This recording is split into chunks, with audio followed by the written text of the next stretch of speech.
Principle 13. You're investing in a company's roadmap and their DNA, so learn their roadmap and DNA. Learn the company's roadmap and get an idea of the size of the total addressable markets, TAMs, for everything they have in the works. This will give you a better idea of what you think they'll be worth in 10 plus years and how much growth potential they have. Following their roadmap will give you an idea of how big their visions are and their ability to execute on their visions.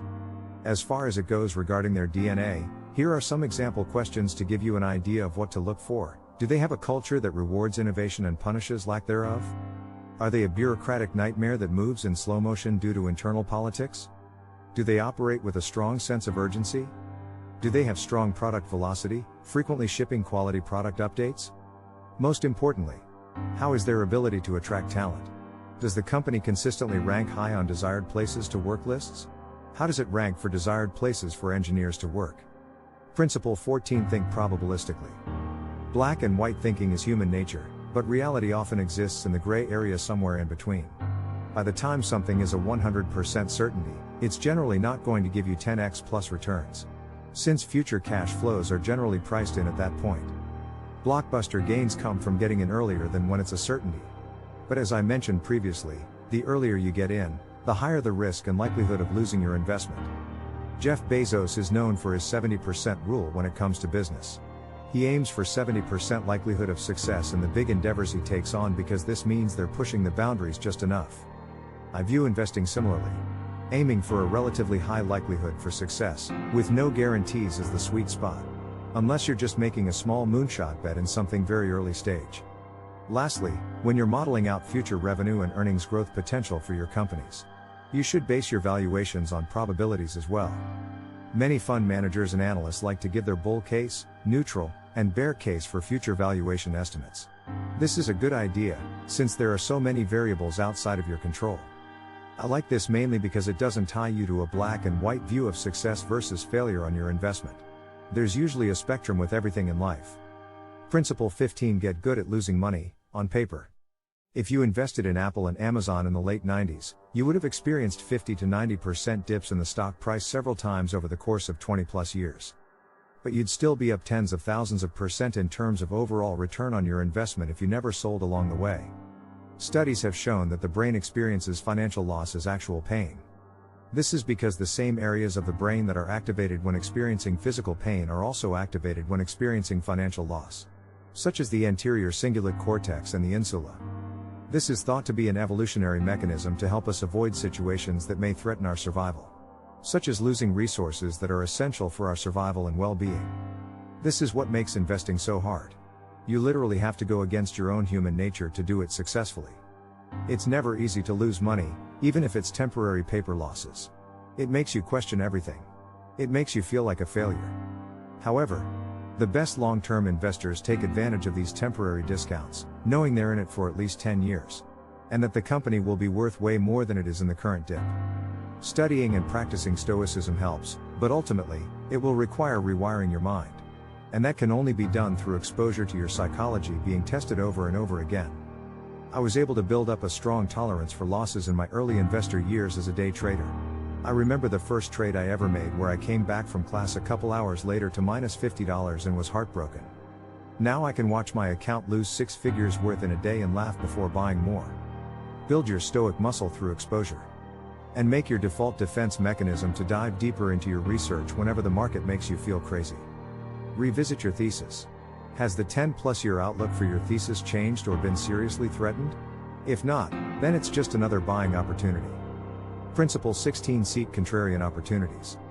Warren Buffett put it best when he said, "Be fearful when others are greedy and greedy when others are fearful."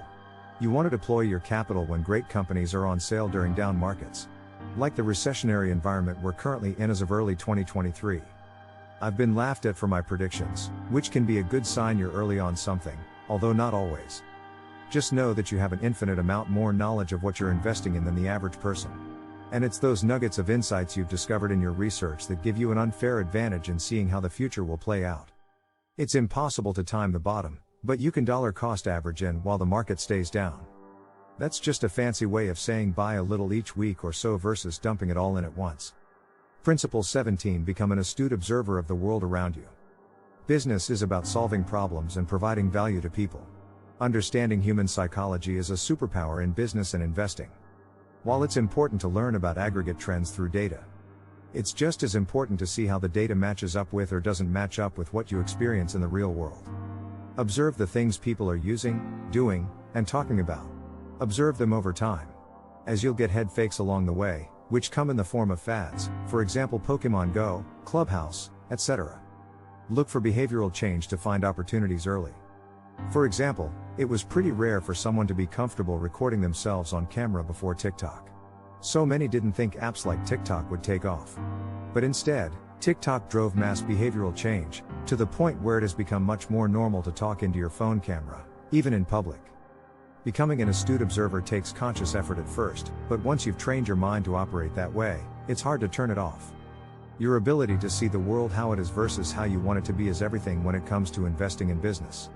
Wishful thinking is the enemy. Seek truths in your curious observation. Principle 18: Don't set it and forget it. Babysit your investments. Babysit your investment by testing your thesis often. Stay up to date with the companies you're invested in and their competitors. Your conviction is the result of putting the work in daily. If a major risk turns into a reason the company won't succeed in the long run, then you need to reevaluate your investment. Again, you want the mindset of consistently proving your thesis right to yourself every day. Successful investing comes from information arbitrage. You should know way more than the average market participant.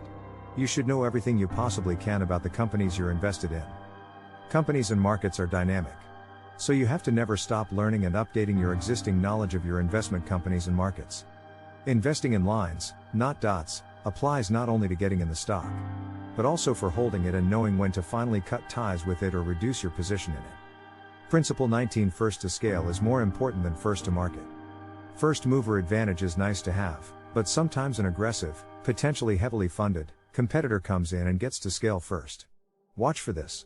For example, Lyft was first to come out with ride-sharing, but Uber dominated them by expanding globally aggressively fast with tons of funding. While both companies still exist today, the dramatic difference between their respective market caps and market share tells you how this played out. Principle 20: Last in market is more important than first to market. When Peter Thiel was asked about the importance of first mover advantage, he responded with the following: being the first mover doesn't do you any good if someone else comes along and unseats you. It's much better to be the last mover, that is, to make the last great development in a specific market and enjoy years or even decades of monopoly profits. I couldn't agree with Thiel more on this, but to add to it, it's important to look for the founders, leaders, and companies giving the middle finger to the innovator's dilemma. As mentioned previously, the innovator's dilemma essentially says that if you don't disrupt yourself, your competitors will do it for you. Y Combinator founder, Paul Graham, is known as the grandfather of startups. He once called the founders of Airbnb cockroaches as a compliment because they simply just wouldn't die, against all odds. They went on to become a massive success, but that was due to the sheer brute force the founders applied to will that success into existence. Principle 21: Just because the people in the financial media and on Seeking Alpha say a company is overvalued, doesn't mean the market agrees with them. Companies are traditionally valued by their PE ratio. It stands for price to earnings ratio. It's simply just the current stock price divided by their latest earnings per share amount, which is all public information for any public company on Google or Yahoo Finance. The PE ratio itself will be there as well. Back in 2019, most Wall Street and Seeking Alpha analysts were saying Tesla was overvalued when their PE ratio went from around 6 to around 90 over the course of the year. This was right before their stock went on a tear and peaked at a PE ratio of around 1,100 by the end of 2020. Sure, their PE is back down around 50 today, as their stock price has come down with the rest of the tech sector. But the long-term potential is still massive. Some savvy investors from 2019 who bought Tesla stock before the run-up are salivating to buy more shares at their current PE ratio, as of early 2023. Just focus on your 10-plus year horizon and what you expect the value of the companies you invest in to be then. See the forest for the trees and don't lose sight of it.